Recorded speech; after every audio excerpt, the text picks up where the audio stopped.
కృష్ణ హరే హరే హరే రామ రామ రామ హరే హరే.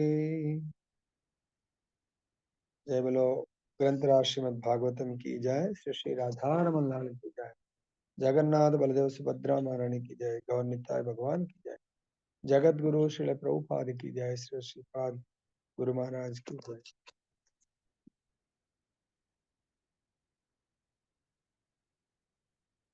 రోజు మనము దక్ష ప్రజాపతి యొక్క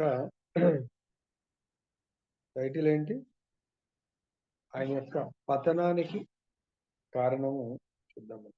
ఆయన ఎందుకు పతనం అవ్వాల్సి వచ్చింది, కారణం మెయిన్ దీంట్లో కీ పాయింట్ ఈరోజు చర్చలో.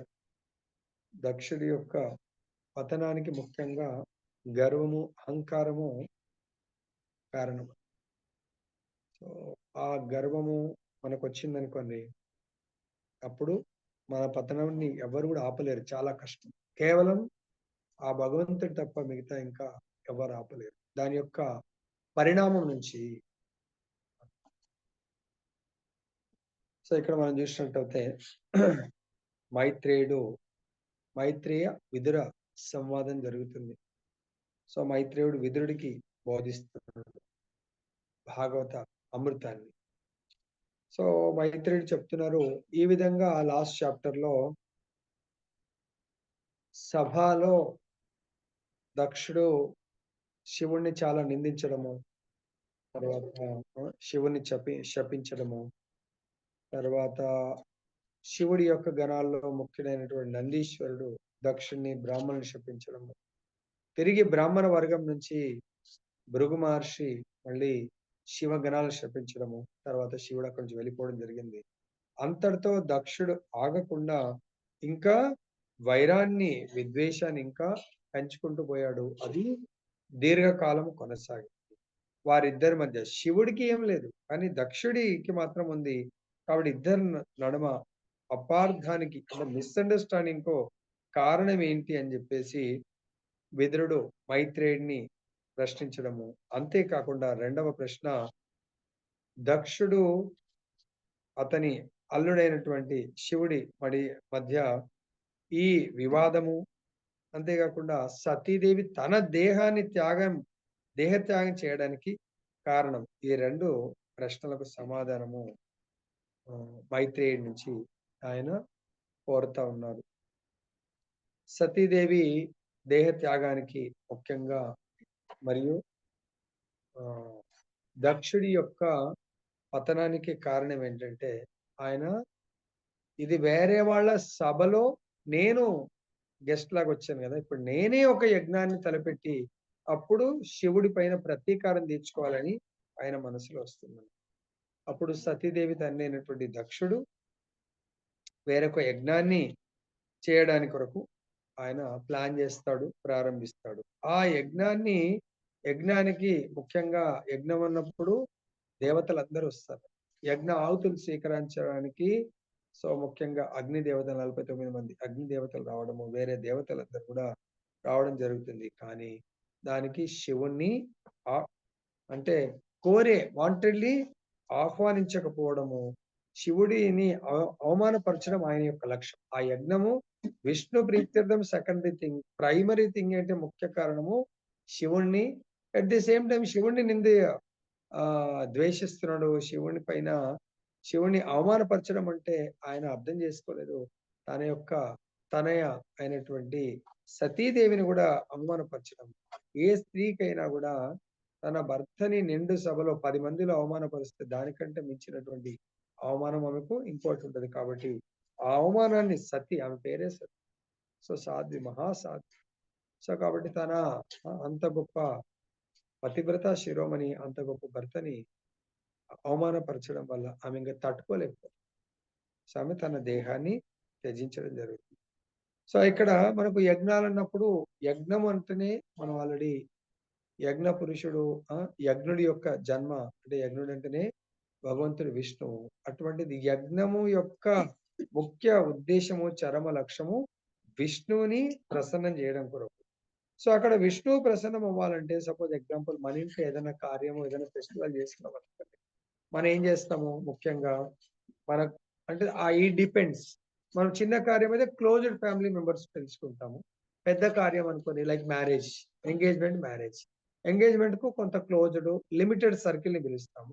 మ్యారేజ్‌కు ఉన్నా, లేని అందరిని కూడా మనకు రిలేటెడ్ అంటే మనకు తెలిసిన లిస్ట్ అందరిని కూడా పిలుస్తాం. అంటే different, different family list, friends list, తర్వాత అఫీషియల్ ఏదన్నా జాబ్ చేస్తే అక్కడ లిస్ట్, తర్వాత మన కాలనీ లిస్ట్, అలా డిఫరెంట్ డిఫరెంట్ లిస్ట్‌లని అందరిని పిలవడం జరుగుతుంది. ఇక్కడ గూడా యజ్ఞము అన్నప్పుడు యజ్ఞ పురుషుడు విష్ణువు.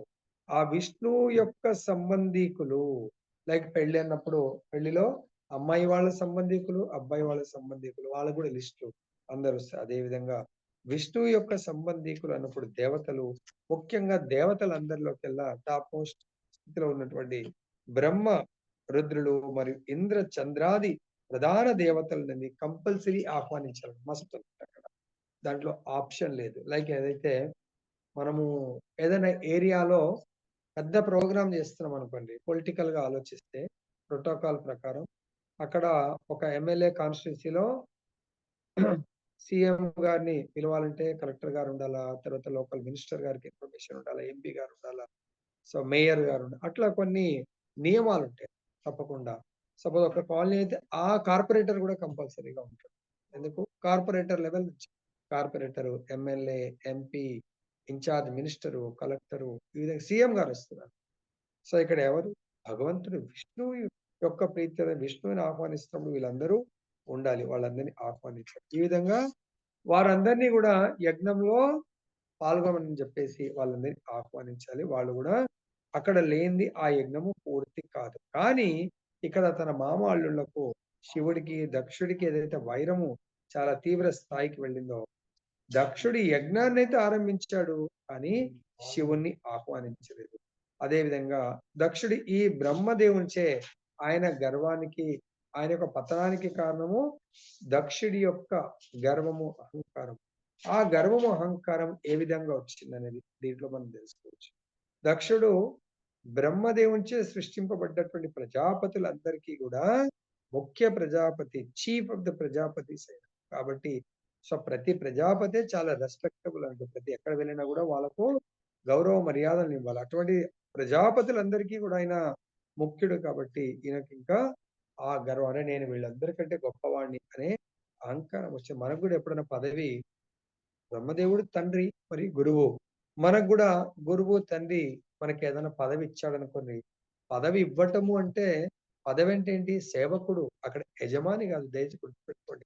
సేవకుడు అన్నప్పుడు అందరిని సేవించి ఆ పదవికి న్యాయం చేయాలా? కానీ నేను యజమాని అని అహంకారంతో ఉంటే ఆ పదవికి న్యాయం చేసిన వాళ్ళం కాదు. ఎప్పుడైతే బ్రహ్మదేవుడు ప్రజాపతులందరికీ కూడా దక్షిణి అధిపతి చేశాడో, ఆ క్షణం నుంచే ఆయన లోపల తెలియకుండా అప్పటి వరకు నిద్రావస్థలో ఉన్నటువంటి గర్వము, అహంకారము ఆయన లోపల జాగృత అవస్థ అది కూడా చాలా యాక్టివ్ అయిపోయింది. మనం కూడా మన మొబైల్‌లో సిమ్ కొత్త సిమ్ వేసినప్పుడు వాళ్ళంటారు 24 అవర్స్ పడతది సార్. సిమ్ అయితే ఉంది లోపల. కానీ అది యాక్టివ్ అవ్వాల. అది నిద్రావస్థలో ఉంటుంది. దానికి ఎవరు యాక్టివ్ చేస్తారు? మనకు ఎక్స్‌చేంజ్‌లో దానికి సంబంధించినటువంటి డిపార్ట్‌మెంట్ వాళ్ళు దాన్ని యాక్టివ్ చేస్తారు. కాకపోతే ఆ ప్రాసెస్‌కు దానికి 24 అవర్స్ టైం అడుగుతారు. అలానే ప్రతి ఒక్కరి లోపల గర్వం, అహంకారం ఉంటుంది. కానీ అది నిద్రావస్థ. అది బద్ధజీవులు. ముక్తాత్మల్లో ఉండదు. ముక్తాత్మల్లో గూడా సమ్‌టైమ్స్ కొన్ని లీలలు జేయడానికి వస్తదేమో గానీ జనరల్‌గా అయితే ఉండదు. ఇక్కడ దక్షుడికి ఎప్పుడైతే పోస్ట్ వచ్చిందో అందు గురించే చాలా మంది ఆచార్యులు పోస్ట్‌లు తీసుకోరు. ఎందుకు? ప్రెసిడెంట్ ఆఫ్ ద మఠాస్ దాంట్లో ఉన్నతమైనటువంటి పదవుల్ని స్వీకరించారు. సేవకుడిలాగా ఉండడానికి అంగీకరించాలి తప్ప, ఉన్నతుడిగా స్వీకరిస్తే చాలా డేంజర్. ఒకసారి ఏమవుతుందంటే, రామచంద్రుడి యొక్క లీలలో ఒక ఆహ్, ఏం లీల నాన్న అది?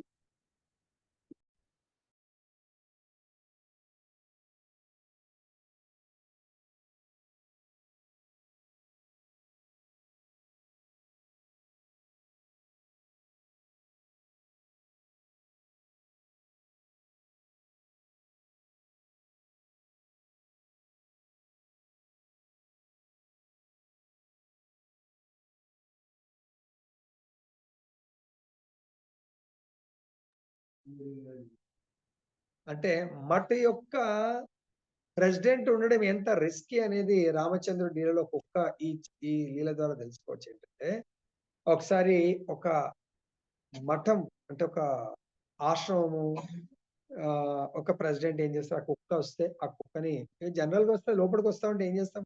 అది హట్ అంటే పోకపోతే కర్రతోనో, రాయితోనో ఏదో కొడతాం. అయితే అనుకోకుండా అది ఒక కర్రతో కొట్టి దాన్ని అలా కొట్టేస్తాడు. అది స్ట్రెయిట్ అవే రామచంద్రుడి యొక్క దర్బార్‌కొస్తది. దర్బార్‌కొస్తే దర్బార్‌కొచ్చి జనరల్‌గా ఏం చేయాలా? ఎవరైనా న్యాయానికి కొరకు వచ్చినప్పుడు గంట కొట్టాలి. సో, అక్కడ కుక్కొచ్చి గంట కొడుతుంది. ఎవరు గంట కొట్టారు? అంటే కుక్క. సరే పిలవండి కుక్కనంటారు. ఏంటి నీ యొక్క సమస్య? నీకొచ్చినటువంటి ఆపదేంటంటే, నన్ను పలానా మఠం యొక్క అధికారి హ్మ్. పలానా ఆహ్, మఠం యొక్క అధికారి నన్నిలా కొట్టి నన్ను హింసించాడు. ఆయనకు మరి ఎటువంటి పనిష్మెంటు నాకు న్యాయం చేయండి అంటే, సరే న్యాయం కొరకు నీకేం గావాలంటే, ఆయనకు పనిష్మెంట్ విధించాలి మీరు. సరే ఎటువంటి పనిష్మెంట్ విధించాలి? నువ్వే చెప్పు అంటే, అప్పుడు ఆ కుక్క అంటుంది, ఆయనకు నెక్స్ట్ జన్మలో గూడా ఇటువంటి మఠానికి ఆయనకు ప్రెసిడెంట్ లాగా ఆయనకు చేయండి అని జెప్పేసన్నారు. లేదంటే ప్రెసిడెంట్ గాదనుకుంటా. ఆ మఠంలో పనిజేస్తున్నటువంటి లైక్ భక్తుడు ఏదో అయితే అప్పుడు ఎందుకు మఠానికి అధ్యక్షుడు పలానా మఠానికి కరెక్ట్. ఈ కుక్క పూర్వ జన్మలో ఏదైతే మఠానికి అధ్యక్షుడినో, ఆ మఠానికి అధ్యక్షుడిని చేయమంటుంది. అరే! అధ్యక్ష పోస్ట్ అంటే చాలా గొప్ప పోస్ట్ గదా! అంటే అప్పుడు కుక్క చెప్తుంది. ప్రభూ అది గొప్ప పోస్ట్ గాదు. నేను పూర్వ లైఫ్‌లో ఒక ఫలానా మఠానికి నాయకుడిలాగా ఉండే అంటే అధ్యక్షుడిలాగా ఉండే ఆ జన్మలో ఒక కుక్కని ఇలా కొట్టినందుకు ఇప్పుడు నాకు ఈ కుక్క జన్మొచ్చింది. కాబట్టి అతన్ని అంటే ఇంకా అట్లా ఎంతో మందిని ఆయన ప్రాపర్ సేవ చేయకపోతే అటువంటి పనిష్మెంట్ బై డిఫాల్ట్ వస్తుంది. కాబట్టి ఆయనకి ఆ మఠానికి అధ్యక్షుడిని చేయండి అని చెప్తారు. అంటే చూడండి. సో మనకిక్కడ ఆ మఠం అధ్యక్షుడు అని జెప్పేసి లేకుంటే మనకేదైనా పోస్ట్ వచ్చినప్పుడు చాలా జాగ్రత్తగా ఉండాలి. ఎవ్వరి పట్ల గూడా మనం హింసాత్మక కార్యాలు మనము చేయకూడదు. పోస్ట్‌లొస్తా ఉంటాయి. అందుగురించే చైతన్య మహాప్రభు ఏమంటాడు? నా ధనం నా జనం నా సుందరి కవితాం వా జగదీశ మమ జన్మని జన్మనీశ్వరే భవతాత్ భక్తి. నాకు నా ధనమొద్దు, నా యొక్క జనాలు ఫాలోయర్ అంటే ఎవరికొస్తారు? నాయకుడికి ఫాలోవర్స్ వస్తారు. సో యూట్యూబ్‌లో పెద్ద పెద్ద ప్రచారం అయిందనుకోండి పాపం వస్తారు. కానీ అక్కడే మనకు రిస్క్ చాలా ఉంటదండి. నేమ్, ఫేమ్, మనీ వచ్చిందనుకోండి దాన్ని మళ్ళీ నిలబెట్టుకోవడము మనకు తెలియకుండానే అహంకారం అనేది ఆటోమేటిక్‌గా వస్తది. చాలా రిస్క్. కాబట్టి వాటిని కోరుకోవద్దు. కోరుకోకుండా ఉండాలంటే మనము నిత్యము భగవంతుడి యొక్క ఆహ్, నా ధనం నా జనం నా సౌందర్యం కవితాం వా జగదీశక మమ జన్మని జన్మనీశ్వరే భవతాత్ భక్తి రహిత. నేను భక్తియుక్త సేవలో ఉండాలంటే భక్తియుక్త సేవలో ముఖ్యమైనవి అంశములేంటివి? శ్రవణం, కీర్తనం. సో నేను ఈ నేమ్, ఫేమ్, ఫాలోవర్స్ వస్తే నా పర్సనల్ సాధన శ్రవణం గాదు, కీర్తనం గాదు, జపం గాదు, స్మరణ గాదు, అర్చన గాదు. ఇవన్నిటికి కూడా చాలా ఇబ్బందులు ఎదుర్కోవాల్సి వస్తది. వాళ్ళందరూ మనల్ని పొగడ్తలో ముంచేస్తా ఉంటారు. అప్పుడు మనము మన యొక్క సాధన పతనమవుతుంది. నేను ఈ పోస్ట్ నేను అనే అహంకారం మన లోపలొస్తుంది. ఆ అహంకారమే ప్రజాపతులందరికీ ముఖ్య ప్రజాపతిగా చేయడం వల్ల ఆయనకు అహంకారం పెరుగుతుంది. ఆయన గర్వితుడై శివుడి యొక్క స్టేటస్‌ని గూడా ఆయన గుర్తించలేకపోతున్నాడు. శివుడికి తగినటువంటి మర్యాదలను ఇవ్వలేకపోతున్నాడు. సో, శివుడికే ఇవ్వలేకపోతున్నాడు కాబట్టి తన కూతురైనటువంటి సతీదేవి ఆయన ఎంత మట్టుకు తన కూతురు నాకు రెస్పెక్ట్ ఇవ్వాలా, తన కూతురు భర్త నాకు రెస్పెక్ట్ ఇవ్వాలా అని కోరుకుంటున్నాడే తప్ప, అక్కడ ఆయన శివుడి దగ్గర ఏముంది? ఏమి లేదు. ఆయన సింపుల్‌గా సో, చెట్టు కింద జపం చేసుకునేవాడు అని అనుకుంటున్నాడు. తన సంపత్తులు అది ఎవరివ్వడం జరిగింది? తన యొక్క పితృ ఆ! పితృదేవుడైనటువంటి బ్రహ్మదేవుడి కృప వల్ల ఆ ప్రజాపతి పోస్ట్ వచ్చింది. ప్రజాపతిలో ముఖ్య పోస్ట్ వచ్చింది. కానీ శివుడి పొజిషన్ బ్రహ్మదేవుడి కంటే ఉత్తమమైనటువంటి పొజిషన్ అని ఆయన తెలుసుకోలేకపోయిండు. ఆయన భౌతికంగా కంపేర్ చేసుకుంటుండు. తన యొక్క భౌతిక సంపత్తి చూస్తే నా కూతురి దగ్గర, నా అల్లుడి దగ్గర ఏముంది? ఏమీ లేదు. కాబట్టి సో, నా స్టేటస్‌కు వాళ్ళు రెస్పెక్ట్ ఇయ్యాలి అని ఆయన గర్వం, అహంకారం ఎప్పుడైతే ఆయన లోపలొచ్చిందో, సో, ఆయన ఆ అహంకారం ఎటువంటిది? మిథ్య. అది ఫాల్స్ అహంకారము. ఆయన తనను తాను దేహంతో పోల్చుకుంటా. ఆ పోస్ట్ దేనికి సంబంధించింది? అది ప్రజాపతి అనేది ఈ దేహానికి సంబంధించింది. ఆత్మకు సంబంధించిన పోస్ట్. ఆ! దక్షుడనే ఆత్మకు సంబంధించిన పోస్టు భగవంతుడి సేవకుడు, భగవంతుడి యొక్క భక్తుల సేవకుడు. కానీ ఎప్పుడైతే నేను ప్రజాపతి అని ఈ దేహంతో పోల్చుకొని ఆయన గర్వితుడయ్యాడో, ఆయన సేవలను ఎక్స్‌పెక్ట్ చేస్తున్నాడు. ఆయన మర్యాదలను ఎక్స్‌పెక్ట్ చేస్తున్నాడు. గౌరవాన్ని ఎక్స్‌పెక్ట్ చేస్తా ఉన్నాడు. ఎవరు? ప్రజాపతి ఆహ్, దక్షుడు. ఆయనకి ఏ యజ్ఞం జేయడానికి ప్రారంభించాడు దక్షుడు? వాజపేయ నామక యజ్ఞము. దీనివల్ల ఏమొస్తది వాజపేయ నామక యజ్ఞం అంటే? సో, సిరి సంపదలు ఇంకా నేమ్, ఫేమ్ ప్రతి యజ్ఞానికి భగవంతుడు ప్రసన్నమైతే సో, ముఖ్యంగా మీరు ఏది కోరుకుంటే అంటే భౌతికమైన ఆయన భౌతిక మూడ్‌లోనే ఉన్నాడు. ఇతరుల కంటే గూడా తన గొప్ప స్థితిలో ఉండాలి. ఇంకా గొప్ప స్థితిలో ఉండాలి. ఇంకా గొప్ప స్థితికి ప్రమోట్ అవ్వాలి అనే దాంట్లోనే ఉన్నాడు తప్ప ఆయన ఆధ్యాత్మికంగా ఎదగాలనే మూడ్‌లో లేడు దక్షుడు. కాబట్టి ఇక్కడ వాజపేయి యజ్ఞాన్ని నిర్వహించి బ్రహ్మదేవుని సమర్థన లభించి ఏ తీరునని అతడు అమిత విశ్వాసంతో ఈ యొక్క యజ్ఞానికి వాజపేయి యజ్ఞానికి బ్రహ్మదేవుడు కూడా తన యొక్క యాక్సెప్టెన్స్ స్వీకరణ చెప్తారని చెప్పేసి అనుకున్నాడు. పిదప అతడు దాని తర్వాత అతడు బృహస్పతి సవమనడి మరి ఒక యజ్ఞమును ఆరంభించాడు. ఇక్కడ బృహస్పతి సవనం అనే యజ్ఞము ముఖ్యంగా ఎప్పుడు చేయాలంటే వాజపేయి నామక యజ్ఞమును ఆ, చేసిన తర్వాత బృహస్పతి స్తవమనే యజ్ఞము నిర్వహించడానికి పూర్వం అంటే ముందు వాజపేయి యొక్క యజ్ఞము చేసి తర్వాత బృహస్పతి స్తవమనే యజ్ఞం చేయాలి. కానీ ఆ యజ్ఞం నిర్వహించినప్పుడు దక్షుడు శివుని వంటి మహాభక్తులను నిర్లక్ష్యపరిచాడు. యజ్ఞాన్ని నిర్వహించాలా ఓకే. కానీ దేని కొరకు? యజ్ఞం అన్నప్పుడే విష్ణువు ప్రీత్యర్థం. విష్ణు భగవానుని సంతృప్తి కొరకు యజ్ఞాన్ని చేయాలి. మరి విష్ణు భగవానుడు ఎప్పుడు సంతృప్తి పడతాడు? తన యొక్క ఫ్యామిలీని పిలిచి వాళ్ళకు తగినటువంటి గౌరవ మర్యాదలను ఆ! వాళ్ళకిచ్చినప్పుడు భగవంతుడు ప్రసన్నమవుతాడు. సో, ఇక్కడ వేదానుసారము దేవతలు యజ్ఞమునందు పాల్గొనుటకు మరియు యజ్ఞ భాగమందుటకు అర్హులై ఉన్నారు. వాళ్ళ యొక్క సపోజ్ ఎగ్జాంపుల్ మనకు ఏ రాజు పూర్వకాలం గాని ఇప్పుడు గూడా ఏమన్నా మనము ఇంట్లో పూజా కార్యక్రమాలు చేయాలంటే పూర్వమైతే యజ్ఞం చేయాలంటే రాజులు ఏం చేసేవారు? బ్రాహ్మణోత్తములను పిలిచి యజ్ఞం చేసి యజ్ఞం అయిపోయిన తర్వాత ఎప్పుడు సంపూర్ణమవుతది? ఆ బ్రాహ్మణులందరికీ గూడా తగినంత తన స్తోమతకు తగిన విధంగా వాళ్ళకు దానం చేసేవాళ్ళు. అప్పుడే యజ్ఞం సంపూర్ణము. కాబట్టి ఇక్కడ యజ్ఞం చేయాలన్నప్పుడు దేవతలను అందుగురించే మనం గూడా ఆహ్వానిస్తాము. ఆ దేవతలు ఈ యొక్క యజ్ఞ భాగాన్ని పొందుటకు వాళ్ళు అర్హులు. వాళ్ళకు భగవంతుడు ఆ దాన్నేమంటారు ఫెసిలిటీ ఎక్కడ యజ్ఞం జరిగినా గూడా దేవతలందరిని ఆహ్వానించాలా. దాంట్లో వాళ్ళకు కూడా ఎట్లయితే ఇప్పుడు ప్రసాదం ఉంటుంది. భగవంతుడికి నైవేద్యం పెడతాం. ఆ నైవేద్యం పెట్టినటువంటి ప్రసాదం మనం ఏం చేస్తాం తర్వాత? అక్కడే పెట్టేస్తాం. ఆ భగవత్ ప్రసాదాన్ని భక్తులందరూ గూడా అక్కడికొచ్చిన భక్తులందరికీ సమపాళ్లలో ఇవ్వడానికి ప్రయత్నం. అదే విధంగా యజ్ఞ భాగాన్ని వాళ్ళు స్వీకరించడానికి అర్హులు. కానీ దక్షుడు ఏం చేసిండంటే వాళ్ళందరినీ విస్మరించాడు. సమస్త యజ్ఞములు విష్ణు ప్రీత్యర్థమే ఆయనను విష్ణు భగవానుడు అనగా దాని యందు భక్తులు కూడా వస్తారు. సో, మనం అనుకుంటున్నాడు విష్ణు భగవానుడు అంటే చతుర్భుజ నారాయణుడు, కృష్ణుడంటే ద్విభుజ శ్యామసుందరుడు అనుకుంటున్నాం. మనకు అందు గురించే నిన్న గూడా చాలా మంది మహాభారత్ గురించి, వేరే పురాణాల గురించి డౌట్లు అడుగుతా ఉంటే మనం చెప్పడం జరిగింది. ముఖ్యంగా భగవద్గీతను ఫస్ట్ అర్థం చేసుకోండి. తర్వాత భాగవతాన్ని కలియుగానికి స్పెషల్‌గా వేరే పురాణాలు ఒక్కొక్క పురాణం ఒక్కొక్కలాగా చెప్తుంది. మరి దాన్ని అర్థం చేసుకొని మళ్ళీ విష్ణు ప్రీత్యర్థమే మన జీవనం కొనసాగించడం చాలా కష్టం కాబట్టి భగవంతుడు సింపుల్‌గా ఏకం శాస్త్రం దేవకీ పుత్ర గీతం. ఏకో దేవో దేవకీ పుత్ర ఏవ. ఏకో మంత్రః తస్య నామాని యాని. కర్మాప్యేకం తస్య దేవస్య సేవ.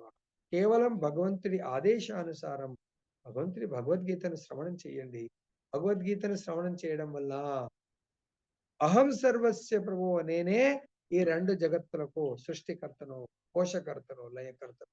అనేది తెలుసుకొని ఆ భగవంతుని సేవించడం మనం ప్రారంభిస్తాము. కాబట్టి ఏకో దేవు అనేది తెలుస్తుంది. మరి ఆ సేవని ప్రారంభించక ముందు మనం సేవ ఎవరిస్తారు? భగవంతుడు ఆచార్యుల ద్వారా మనకు సేవను అందిస్తారు. ఎప్పుడు అందిస్తారు? మనం భగవంతుడి యొక్క నామజపం చేసినప్పుడు ఆ భగవత్ సేవను ప్రేమతో చేసే అవకాశం ఉంటుంది. లేదంటే బర్డెన్‌గా చేసే అవకాశం ఉంటుంది. సో, బరువుతో తప్పదురా నాయనా అని చేసేది వేరు. ప్రేమ ఆహా! ఎంత మహద్భాగ్యం, ఎంత అదృష్టవంతుడిని నాకీరోజు ఈ సేవా భాగ్యం దొరికింది. ఎవరిచ్చారు ఆ సేవ? మన ఆచార్యులు ఆచార్య గణపతి సిద్ధాంత సరస్వతి ఠాకూర్ ప్రభుపాదుల వారికిచ్చారు. ప్రభుపాదుల వారు తన యొక్క ఆహ్, లీలలో చెప్తున్నారు. నేను ఇదే 1922లో ఒకవేళ నా గురుదేవులు ఇచ్చిన ఆదేశాన్ని అప్పుడే సీరియస్ తీసుకొని ఉంటే నేను ఈ పాటికి ఎంతో గొప్ప సేవ, ఇంకా ఘనమైన సేవ చేయగలిగేవాడిని. 1922 నుంచి 1977 అంటే ఎన్ని ఇయర్స్? Solid 55 years. ప్రభుపాదుల వారు కేవలము 12 ఇయర్స్‌లో 14 టైమ్స్ ప్రపంచమంతా తిరిగి ప్రపంచాన్ని కృష్ణమయంగా చేశారు. అటువంటిది 55 ఇయర్స్ ప్రభుపాదుల వారు ప్రచారం చేసుంటే, ఆయన ఉన్నప్పుడే కొన్ని లక్షల మంది కృష్ణ భక్తులుగా మొత్తం ఈ ప్రపంచమే అన్ని ఖండాలు గూడా కృష్ణమయమై సంపూర్ణంగా అయిపోయాయి. కానీ ప్రభుపాద అప్పుడు మనందరికీ లీలలాగా ఆయన రియలైజేషన్ చెప్తున్నారు. నేను అనుకున్నాను నాకిప్పుడు ఆయన వయసులో ఉన్నారు. ఎంత 26 ఇయర్స్. నేనిప్పుడు నాకు వైఫ్ ఉంది, ఫ్యామిలీ లైఫ్ ఉంది, గృహస్థాశ్రమం. అప్పుడు ఒక చిన్న అబ్బాయి కుమారుడున్నాడు. సో, ఇప్పుడిప్పుడే ఇంకా నేను గృహస్థాశ్రమం స్టార్ట్ చేశాను గదా! సో, ముందు ఖచ్చితంగా చేస్తాను. అదైతే డిసైడెడ్. కానీ ఫ్యామిలీ లైఫ్ కొంత గడిపిన తర్వాత గృహస్థ జీవనం గూడా ఇంపార్టెంటే గదా! వర్ణాశ్రమ జీవితంలో బ్రహ్మచారి అయిపోయింది. ఒకవేళ బ్రహ్మచారిగా ఉన్నప్పుడు ఉంటేనా ఓకే. ఇప్పుడు ఆమెని నేను స్వీకరించినప్పుడు అది గూడా ఉన్న పనంగా అప్పుడు బ్రిటిషర్స్ జమానాలో ఫారిన్ వెళ్లి నేను ఎలా చేయగలను? సో, కొంత సెటిల్ అయ్యి దీన్ని రిటైర్ అయిన తర్వాత వెళ్తామనుకున్నాడు. పొద్దున నామామృతంలో వచ్చింది. కర్మ బంధనాలు ఎంత సాలిడ్ ఉంటదంటే దాన్ని అంత సులభంగా వదిలిపెట్టలేము. ఆళ్ళందరిని పోషించడానికి, పెంచి పోషించడానికి ప్రభుపాద ఎన్నో కష్టాలు అనుభవించారు.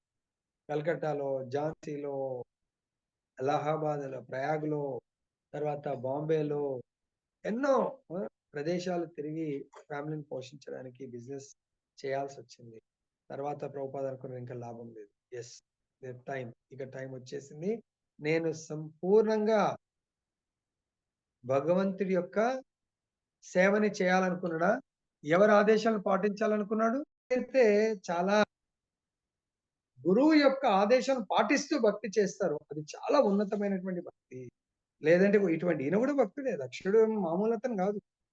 కానీ ఆయన అపరాధాలకు గురవుతా ఉన్నాడు. ఆయన గర్వం, అహంకారానికి ఎందుకు? ఆయనకు గురువైనటువంటి బ్రహ్మదేవుడిని కూడా విస్మరిస్తాడు. ఎందుకు? డైరెక్ట్ నాకు కాంటాక్ట్ వచ్చింది గదా! మనం చేసే మిస్టేక్ దయచేసి గుర్తుపెట్టుకోండి. ఇస్తా ఉంటది. సో, కాబట్టి ఇక్కడ ఈయనేం చేస్తాడు? యజ్ఞం అంటే విష్ణు ప్రీత్యర్థం. విష్ణువు అంటే ఈయన అనుకుంటున్నాడు విష్ణువు ఒక్కడే. విష్ణువు ఎప్పుడు కూడా తన భక్తుల సంఘం, తన ఈ దేహము విశ్వరూపంలో మొత్తం ప్రతి ఒక్కరు కూడా, ప్రతి జీవి కూడా భగవంతుడి లోపల ఉంటుంది. అటువంటిది భగవంతుడు ఎక్కడైనా వెళ్ళాలి అంటే సపోజ్ మనమే ఎగ్జాంపుల్ చూస్తే, మన ఇంటి దగ్గర ఉన్న కార్పొరేటర్ మన కాలనీకొస్తే ఒక్కరో ఇద్దరొస్తారు. అదే విధంగా మన ఏరియాలో ఉన్నటువంటి ఎమ్మెల్యే మన కాలనీకి ఏదైనా ప్రోగ్రామ్‌కొస్తే కొంతమందిని ఆయన ఎంబట ఆళ్ళ వాళ్ళు వీళ్ళు ఆ ఏరియాలో ఉన్నటువంటి ఆఫీసర్స్‌ని తీసుకొనొస్తాడు. అటువంటి సీఎం గారొస్తే ఒక్కడొస్తాడా? ఆయనొచ్చినట్టు ఇందాక ప్రోటోకాల్ ప్రకారం ఆ ఏరియాలో ఉన్న అఫీషియల్స్, అన్‌అఫీషియల్స్ అంటే పొలిటికల్ వాళ్ళ పార్టీ వాళ్ళు గాని, వాళ్ళు వీళ్ళు గాని అందరూ గూడా రావాల్సిందే. అక్కడ కంపల్సరీ ఆయన కంటే ముందు వాళ్ళుంటే అప్పుడు తర్వాత ఆయన రావడం వెల్కమ్ చెప్పడానికి. అదే విధంగా విష్ణు ప్రీత్యర్థము యజ్ఞం చేస్తున్నప్పుడు అక్కడ దేవతలందరూ కంపల్సరీగా ఉండాలి. దాంట్లో గూడా టాప్ మోస్ట్‌లో బ్రహ్మ, రుద్రాది దేవతలు విష్ణు భగవానుని సేవకులు కాబట్టి వారు లేకుండా వాళ్ళని సేవించకుండా దేవదేవుడు విష్ణువు సంతుష్టి నొందడు. కానీ దక్షుడు తన అధికారముచే గర్వితుడై బ్రహ్మరుద్రాదులు యజ్ఞమునందు పాల్గొనకుండా చేశాడు ఆయన. తన తండ్రి గురువైనటువంటి బ్రహ్మ, రుద్రుడు కూడా చాలా గొప్ప మహాభక్తుడైన మహాజనుడు. ఆయన కూడా లేకుండా చేశాడు. విష్ణువుని సంతృప్తి పరిచినచో అతని సేవకులను అనుయాయులను సంతృష్టి పరపన అవసరం లేదని భావనతో అయినట్లు. విష్ణువుని సంతృప్తి పరిస్తే చాలు, ఆయన సేవకులను, ఆయన యొక్క అనుచర గణాన్ని సంతృప్తి పరచాల్సిన అవసరం లేదు అని అనుకో. ఎందుకు? ఆయన సేవకులు, ఆయన అనుచర గణం అంతా కూడా నాకంటే ఎవరు, ఇంకా వాళ్ళని నేను సంతృప్తి పరచాల్సిన అవసరం ఏముంది అని అను. కానీ ఇక్కడ ఏమంటే భగవంతుడి యొక్క దృష్టి అంతా కూడా, భగవంతుడు బోధనలు ఎలా ఉంటాయంటే తన అనుయాయుల్నే తొలుత సంతృప్తి పరపవలనని విష్ణు భగవానుడు కోరాడు. భగవంతుడు ఏం చెప్తున్నాడు? తనను సంతృప్తి పరచకంటే ముందు తన భక్తుల్ని సంతృప్తి పరచండి. మరి తన భక్తుల్ని, ఇది ఇక్కడ ప్రభుపాద్ విషయంలో మనం తీసుకోవచ్చు. ప్రభుపాద్ అనుకున్నారు అనుకుందాము. సో రాధా దామోదర్ టెంపుల్లో రోజు ప్రవచనం ఇస్తూ, రోజు భగవంతుడి యొక్క నిత్య దర్శనము, రోజు ప్రభుపాదుల వారు 64 మాలలు జపం చేసేవాళ్ళు. రోజు బృందావన్ ఆయనలో కూడా బృందావన్ పరిక్రమ చేసేవాళ్ళు. వీలైనప్పుడల్లా గోవర్ధన పరిక్రమ చేసేవాళ్ళు. ఇంకేం కావాలండి బృందావనంలో? అక్కడ ఉన్న భక్తుల్ని కూడా సేవిస్తున్నారు ప్రభుపాదుల వారు. అక్కడ రాధా దామోదర్ టెంపుల్కి వచ్చే భక్తులందరికీ మంచిగా హిందీలో భగవంతుడి యొక్క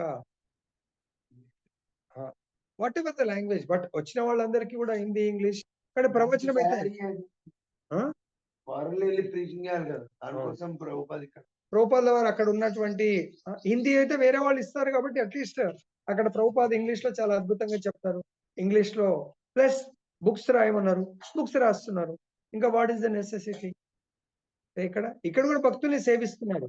కానీ వాళ్ళ గురువు గారు, మరి గురువు గారి వాణి ద్వారా భగవంతుడు ప్రభుపాదకు స్పెషలైజేషన్, అంటే స్పెషలైజ్డ్ ఇన్స్ట్రక్షన్స్ ఇచ్చారు.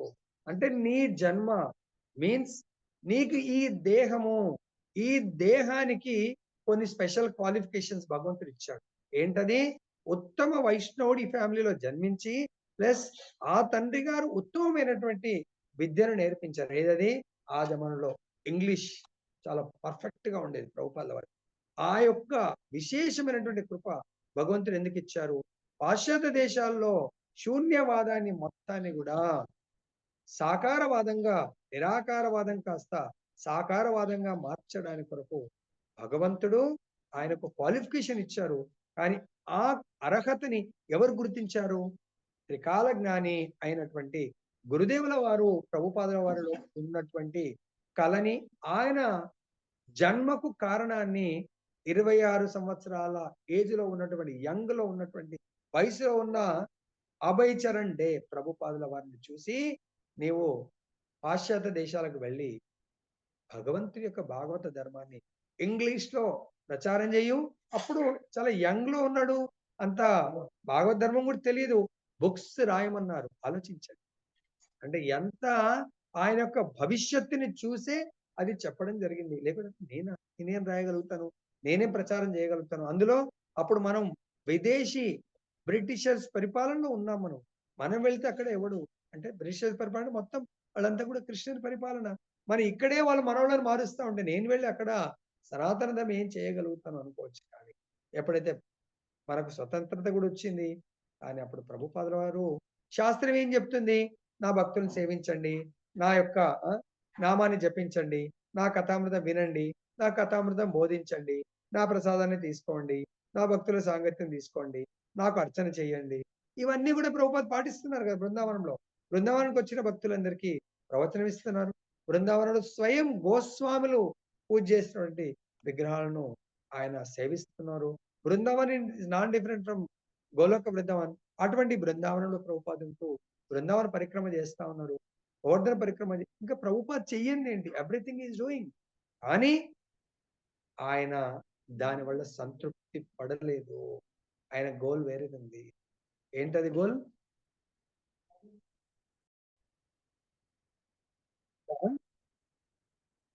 విష్ణు భగవాన్ సేవ కనుక వారు లేకుండా ఆ దేవదేవుడు సంతృష్టి చెందబోడు. కానీ దక్షుడు తన అధికారం చే గర్వితుడే రుద్రులు యజ్ఞమునందు పాల్గొనకుండా చేసింది. ఇక్కడ ఆయన అసలైన థీమ్, అసలైన సారాన్ని మర్చిపోయాడు. విష్ణువు సంతృప్తి పరిస్తే అతని సేవకులను, అన్యాయులను సంతృప్తి పరచవలసిన అవసరం లేదు అని రివర్స్ గా తన సొంత బుద్ధితో అర్థం చేసుకొని ఆలోచించాడు. కానీ అది సరి అయిన విధానము కాదు. తన అనుయాయులనే భగవంతుడు తొలుత సంతృప్తి పరచవలనని విష్ణువుడు కోరుతా ఉన్నాడు. విష్ణు భగవానుడు కోరుతా ఉన్నాడు. శ్రీకృష్ణ భగవానుడు కూడా ఏమంటాడు? మద్భక్త పూజాభ్యధిక అని, అనగా తన భక్తుల అర్చనమే తన అర్చనం కన్నను ఉత్తమైనదని శ్రీకృష్ణుడి వచనం. కృష్ణుడు ఏమంటాడు? తన భక్తులని ముందుగా అర్చన చేయండి. తన భక్తులు అంటే నాకు చాలా ప్రియమైన వాళ్ళు. నా భక్తులని ఎవరైతే సేవిస్తారో వాళ్ళు నా సేవ కంటే కూడా చాలా గొప్ప సేవగా నేను భావిస్తాను. ఎందుకంటే భగవంతుడు భగవత్ ప్రేమనివ్వలేడు. భగవంతుడు కోరికలని నెరవేర్చగలడు. కేవలం భగవద్ భక్తుడు మాత్రమే డైరెక్ట్ భగవంతుని ఇవ్వగలుగుతాడు, భగవత్ ప్రేమని ఇవ్వగలుగుతాడు. అది ఎలా ప్రభుజీ అనుకోవచ్చు. అందుగురించే భగవంతుడు తన ఎన్నో అవతారాల్లో భగవంతుడిలాగా అవతరించాడు. కాబట్టి ఎంతో మందిని దుష్టుల్ని సంహరించాడు, సాధు పురుషుల్ని ఉద్ధరించాడు. అని ఒక భక్తుడు మాత్రమే దుష్టుల్ని ఉద్ధరించగలుగుతాడు. ఎలా?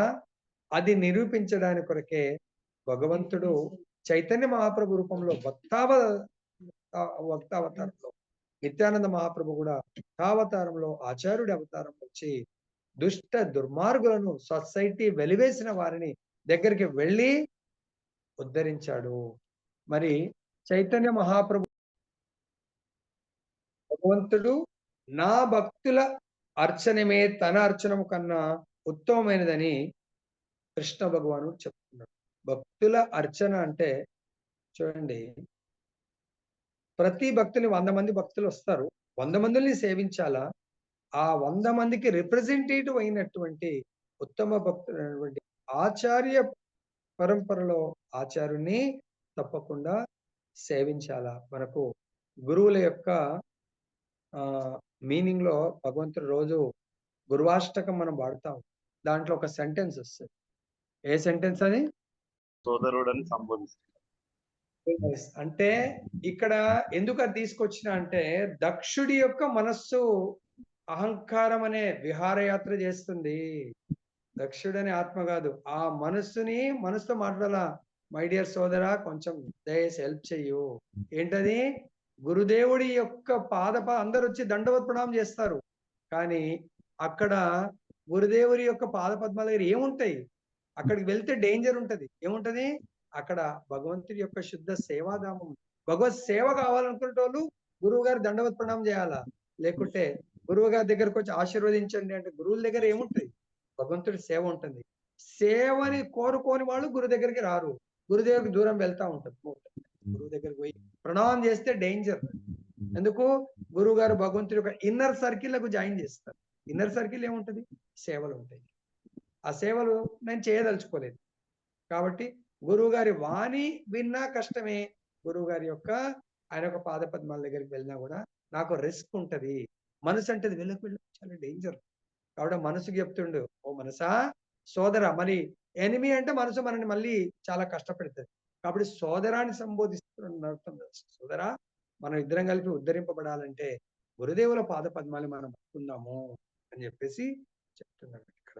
కాబట్టి శివపురాణమునందు కూడా విష్ణు ఆరాధనమే ఉత్తమ ఆరాధనమైనను విష్ణు భక్తుల ఆరాధనకు దానికన్నా పరమోత్తమైనదని తెలుపబడింది. కనుక యజ్ఞములందు శివుని నిర్లక్ష్య పరపగోరిన దక్షుని నిర్ణయం యుక్తంగా లేదు. ఇక్కడ పార్వతి అడిగిన ప్రశ్నకు శివ భగవానుడు కూడా ఏం సమాధానం ఇస్తారు? ఆరాధనానాం సర్వేషాం విష్ణు ఆరాధనం పరం తస్మాత్ పరతరం దేవి తదియానాం సమరక్ష. దేవి ఆరాధనలన్నింటిలోకెల్లా, పూజలన్నింటిలోకెల్లా విష్ణు భగవానుడి పూజ సర్వ ఉత్తమమైంది. దాంట్లో డౌట్ లేదు, సందేహం లేదు. ఎంతో మంది దేవతలు ఉన్నారు, అన్ని దేవతలకెల్లా విష్ణు ఆరాధన గొప్పది. కానీ సర్వోత్తమైంది విష్ణువు యొక్క శుద్ధ భక్తుల ఆరాధన. మళ్ళీ ఇక్కడ మరి మీరు అనుకోవచ్చు కాంట్రవర్సీ. ఎప్పుడైతే శుద్ధ భక్తుని ఆరాధిస్తారో ఆ శుద్ధ భక్తుడు విష్ణువు యొక్క ప్రేమైక సేవని మనకు ప్రసాదిస్తాడు. అన్లెస్ అంటిల్ మనం ఆ శుద్ధ భక్తుడితో మనము పర్సనల్ కాంటాక్ట్, సేవా కాంటాక్ట్ దొరకనంత వరకు మనం భగవంతుడి యొక్క నిజమైన ప్రేమని పొందలేము. నిజమైనటువంటి ప్రేమతో, భక్తితో భగవంతుని సేవించలేము. తర్వాత చెప్తున్నారు ఇక్కడ, ఆ యజ్ఞము నిర్వహింపబడినప్పుడు బ్రహ్మ ఋషులు, దేవ ఋషులు, పితృదేవతలు, దేవతలు మరియు వారితో పాటు ఆభరణ భూషితులకు వారి భార్యలు విశ్వం యొక్క పలు ప్రాంతం నుండి ఇంకా అది వీళ్ళని తప్ప మిగతా వాళ్ళందరిని ఇన్వైట్ చేస్తాం.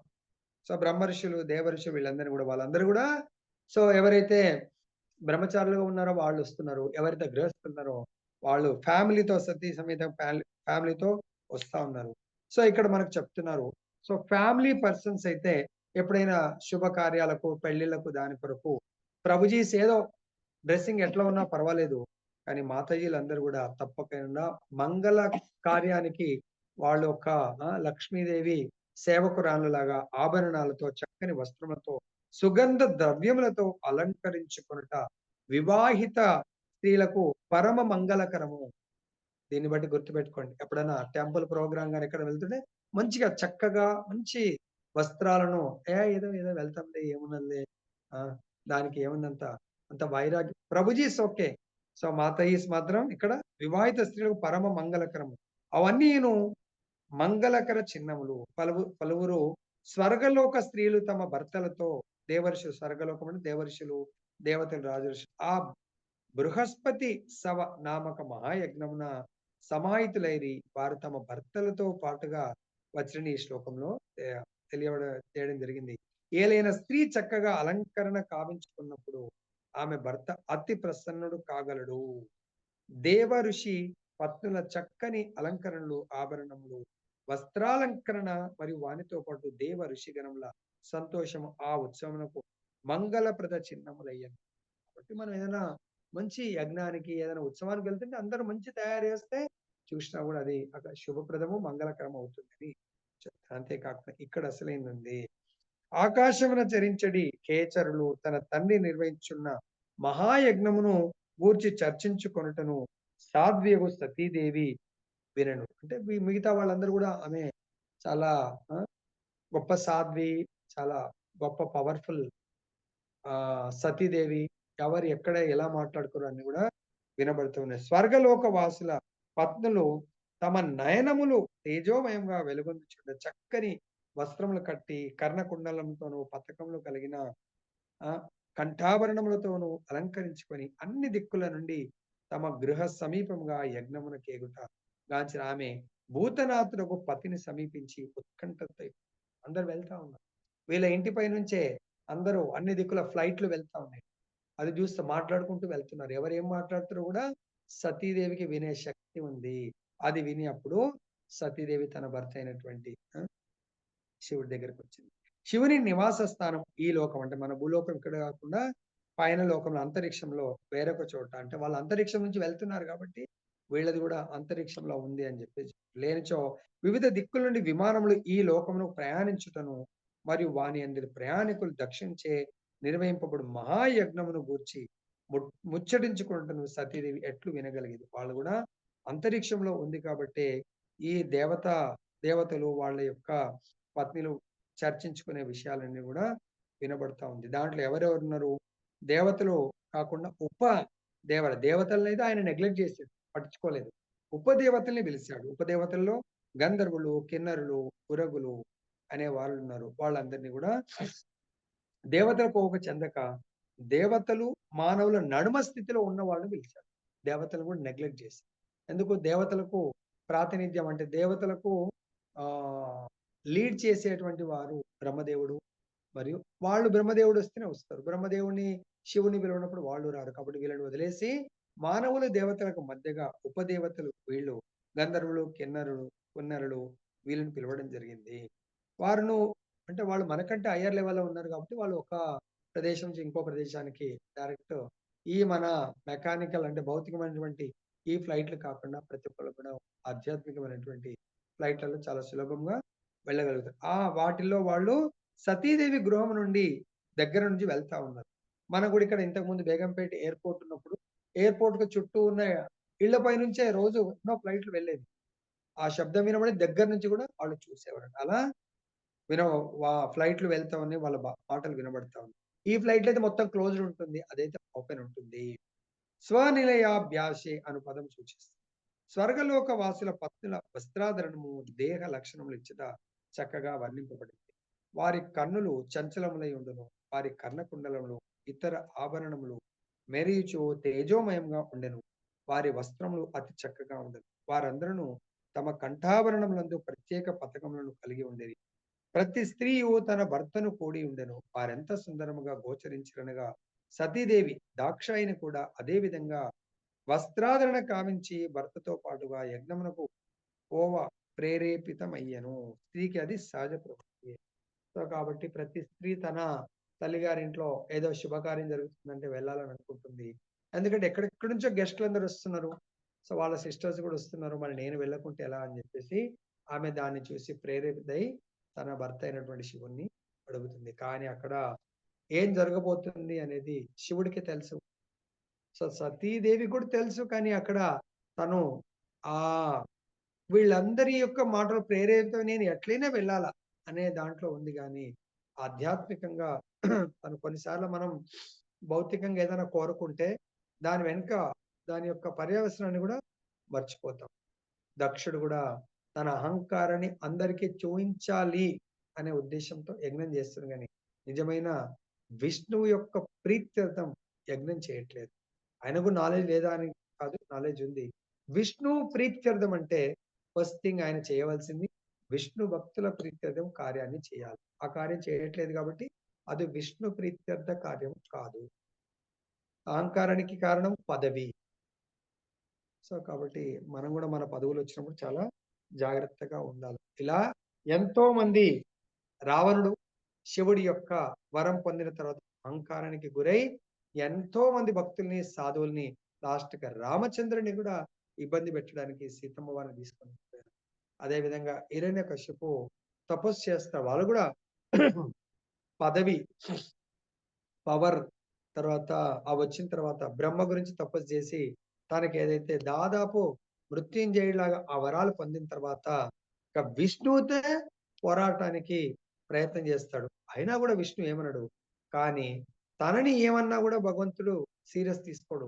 తన భక్తుల్ని ఎవరైతే ఇబ్బంది పెడతారో, తన భక్తుని హింసిస్తారో భగవంతుడు సహించలేడు. దీంట్లో కూడా ఒక చిన్న లీల. నిన్న ఒక భక్తుడంట, ఒకతనేమో శివుడి యొక్క స్ట్రాంగ్ భక్తుడు, ఇంకొకడేమో విష్ణు భక్తుడు, నరసింహస్వామి భక్తుడు. సో ఈయనకు జర పైసా డబ్బు అన్ని ఉంటాయి. ఆయన ఆ ఊర్లో ఆ నరసింహస్వామి భక్తుడిని, ఏ ఇలా శివరాత్రి ఉంది వచ్చి ఆ శివుడి యొక్క ఆరాధనకు రా అంటే, వెరీ గుడ్ నేను వస్తాను ప్రభు. రోజు ఆయన నారాయణ సేవ విష్ణు నరసింహస్వామి చేసుకుంటూ ఉంటాడు. ఈరోజు శివుడిని పిలిస్తే వస్తాడు. సో శివుడికి అభిషేకం చేయి, ఆయన అనుకుంటాడు విష్ణు భక్తులు చేయరు. ఓకే ప్రభు చేస్తాడు. తర్వాత ఆయన అంటాడు చాలా డబ్బు ఉంటది, పవర్ ఉంటది. ఆయన అంటాడు నీవు శివుడిని అంటే ఒక రాజులాగా ఉంటాడు అనుకోండి, నీవు శివుడే గొప్ప, విష్ణువు కంటే కూడా అందరికంటే శివుడు గొప్ప అని ఒప్పుకో. ఈయనంటాడు లేదు ప్రభు అలా అనలేము, ఎందుకంటే అది శివుడికి కూడా ఇబ్బందికరము, బాధకరము. శివుడు కూడా అది ఒప్పుకోడు. అరే శివుడు ఒప్పుకుంటే ఒప్పుకో, నేను చెప్తున్నా కదా ఒప్పుకో నువ్వు. మీరు చెప్తున్నారు, కానీ అది శాస్త్రం ఏం చెప్తుందో అది నేను దానికి విరుద్ధంగా నేను చెప్పలేను. అంటే నా మాట వింటావా వినవా అంటే, మీ మాట కాదు, మీ మాట కాదని. కానీ శాస్త్రం అయితే మీరే శాస్త్రాన్ని ఒప్పుకోవాలి, నేను కూడా శాస్త్రం ఒప్పుకోవాలి కదా. అదంతా కుదరదు. ఆయన తన యొక్క దీంట్లోంచి పెద్ద తలవారు తీస్తా. ఇప్పుడు నేను ఫైనల్ గా చెప్తున్నాను, నువ్వు నేను చెప్పిన మాటను ఒప్పుకుంటావా లేదా? శివుడే టాప్‌మోస్ట్. శివునికి కింద అందరూ కూడా శివుని కంటే శివుడి యొక్క సేవకులే. ఈవెన్ విష్ణువు కూడా శివుడి యొక్క సేవకుడే. నువ్వు ఒప్పుకోవాల్సిందే.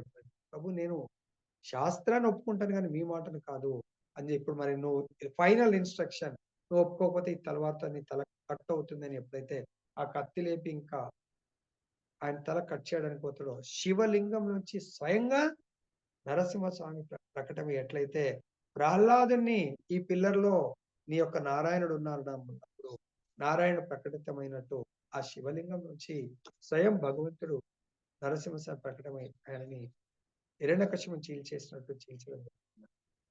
సో కాబట్టి ఇక్కడ మనం అర్థం ఏం చేసుకోవాలంటే మన యొక్క పొజిషను, మన డబ్బు, దీంతో అహంకారానికి గురై శాస్త్రాన్ని విస్మరించకూడదు. శాస్త్రోక్తంగా మనం భగవంతుని సేవించాలి. जय बोलो ग्रंथराज श्रीमद् भागवत की जय। श्री श्री राधारमन लाल की जय। जगन्नाथ बलदेव सुभद्रा महाराज की जय। भगवान की जय। जगत गुरु श्री प्रभुपाद की जय। श्री श्री